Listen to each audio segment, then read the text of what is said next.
నమస్తే రషీద్ అన్న. నమస్తే అక్క. నమస్తే అమ్మా. నమస్తే అక్క. అన్న, డిచ్పల్లి అంటే కిలా రామాలయం మస్తు ఫేమస్ ఉంటుండే కదా. ఉంది, ఇప్పటికి కూడా ఫేమస్. అదే ఇప్పుడు డిచ్పల్లి అంటే రషీద్ అన్న కూడా ఫేమస్. ఏమంటావు, అంతే కదా? ఇంకా అది మీకే తెలవాలి. మేమైతే ఖచ్చితంగా అదే అనుకుంటున్నాము. ఒకసారి మరి మీ ఊరు గురించి, తల్లిదండ్రుల గురించి, దోస్తుల గురించి మాకు చెప్పండి. సో మాది రామాలయంకి మాకు ఒక ఒక 2.5 కిలోమీటర్స్ అనమాట. అది విలేజ్లో ఉంటుంది, మేము టౌన్లో డిచ్పల్లి రైల్వే స్టేషన్ ఏమంటారు దాని ఏరియాలో పక్కా సందులో మేము ఉంటాం అనమాట. స్టేషన్కి దగ్గరలో, అంటే టౌన్, అది విలేజ్లో. సో నేను నా పేరు రషీద్. సో తన గురించి ఆమెనే చెప్పుకోవాలి, బాగుంటుంది. పైగా అందరికి తెలిసిన విషయమే కాబట్టి ఆమె గురించి చెప్పకుండా నేను మా ఫ్యామిలీ గురించి చెప్తా. సో ఇంట్లో మా నాన్న, అమ్మ చనిపోయింది. నాన్న మేము చిన్నగా ఉన్నప్పుడు ఇంకో మ్యారేజ్ చేసింది అమ్మనే దగ్గరుండి, అప్పుడు మా అమ్మ చనిపోకుండా ముందు. సో ఇప్పుడు రెండో అమ్మ, తర్వాత తమ్ముడు రీసెంట్గా దుబాయ్ వెళ్ళాడు. సో నేను ఇప్పుడు మాకు పాప కూడా ఉంది. మేము ప్రజెంట్ అయితే మేము ఇంట్లో ఉంటున్నాం. మాది డిచ్పల్లి, నిజామాబాద్ జిల్లా. అక్క, మరి నువ్వు కూడా? నాది ఆయనే మొత్తం డీటెయిల్స్ చెప్పేసిండు. ఆయన చెప్తున్నాడు ఆమెనే ఎందుకు మిస్ చేసినట్టు చెప్పాలి, ఆమె చెప్పుకోవడానికి ఏముండదు మళ్ళీ. అదే అట్లా మాది మీకు తెలిసినట్టే డిచ్పల్లి. మా అమ్మగారిది వరంగల్, కాజీపేట్. నాకు పేరెంట్స్ లేరు, అంటే చిన్నప్పటి నుంచి కాదు. 10th మమ్మీ డాడీ ఇద్దరు చనిపోయారు. నాకు ఒక అన్న ఉన్నాడు. డిగ్రీ కంప్లీట్ అయింది కోటి ఉమెన్స్లో. ప్రస్తుతానికైతే ఇంకా అంతే, ఇంకా డిచ్పల్లి అనే పేరు చెప్పుకోవడమే అంతే. డిచ్పల్లి ఊరు మొత్తం కూడా మీ పేరు చెప్పుకుంటారు కావచ్చు. అవును. మరి మీ ఇంట్లో సింగర్స్ ఎవరైనా ఉండేనా ముందు? ఎట్లా మీకు పాట ఎట్లా అలవాటు అయింది? మా ఇద్దరిట్లో ఎవరి ఫ్యామిలీలో ఎవరు సింగర్స్ లేరు.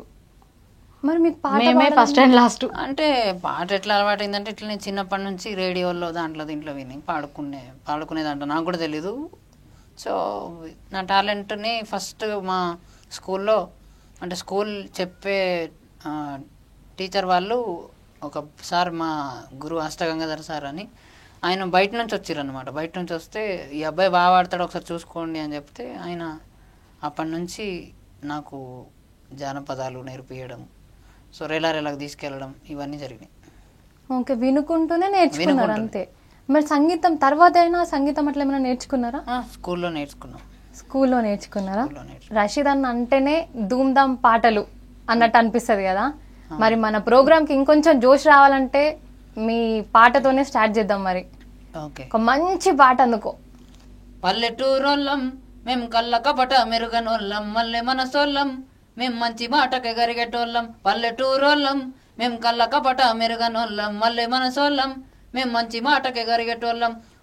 ఉప్పు కారం ఎక్క తింటాం ఉడుకుతుంటాం సర్దుకుంటాం, ఉప్పు కారం ఎక్క తింటాం ఉడుకుతుంటాం సర్దుకుంటాం. కోపం వస్తే కయ్యమాడి కొట్టుకుంటాం, తిట్టుకుంటాం, గుద్దుకుంటాం, తన్నుకుంటాం.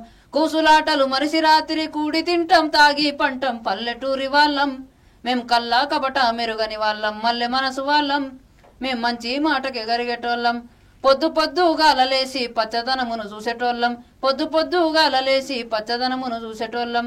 ఎక్సర్సైజులు చేయకుండా యాడికైనా ఉరికెటోళ్ళం, ఎక్సర్సైజులు చేయకుండా యాడికైనా ఉరికెటోళ్ళం. సతిబువ్వ తిన్నగాని సత్తువెంతో గనిగిలోళ్ళం, తట్టడంతా తిన్నగాని బొజ్జ బయటకు రాని వాళ్ళం.